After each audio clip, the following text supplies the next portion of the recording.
Gabi nung June 15, pumarada sa tapat ng kanyang bahay sa Barangay Addition Hills sa San Juan City ang negosyanteng si Agnes Wang.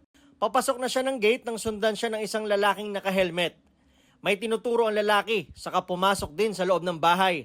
Ilang saglit pa, inagaw nito ang bag ni Agnes. Akala po namin taga-barangay na masasabihan lang na bawal mag-park dyan or pa-change lang po ng parking. Pero it turns out po, hold-upper siya. Nakipagbuno si Agnes at ang kasama nitong babae. Pero pwersahan itong kinuha ng lalaki na tumakbo sa kaumangka sa isang motorsiklo na nakauniforme ng isang motorcycle taxi company. Tangayang 20,000 pesos cash, mga credit card at mga ID. Medyo traumatic po talaga siya. Kasi syempre akalain mo sa sarili mong bahay, mananakawan ka. Ayon sa San Juan City Police, na-file lang ang report matapos i-post ni Agnes ang insidente sa social media noong June 17. 2 araw ang lumipas, isa pang insidente ng hold-up ng riding in tandem ang isinumbong sa San Juan Police. Inoperate ito ng pulisya at naaresto ang rider ng motor. Itinuro rin niya ang isa pa niyang kasama sa pang-hold up. Lumalabas na sila rin palang ng hold up kay Agnes.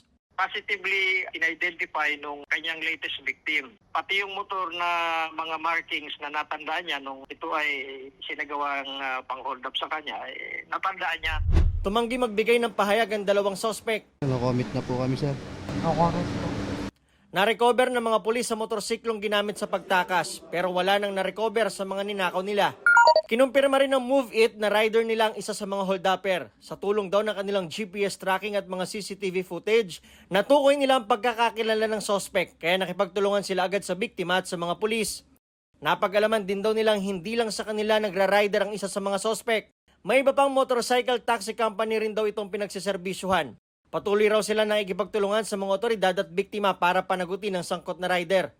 Nakikipag-ugnayan na rin daw sila sa LTFRB para makagawa ng mga susunod na hakbang laban sa mga ganitong klaseng modus.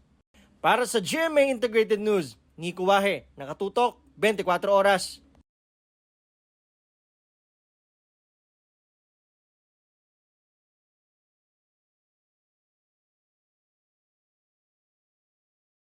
Mga kapuso, patuloy na tumutok sa mga balita. Mag-subscribe sa GMA Integrated News sa YouTube. Sa mga kapuso abroad, samahan niyo kami sa GMA Pinoy TV at www.gmanews.tv.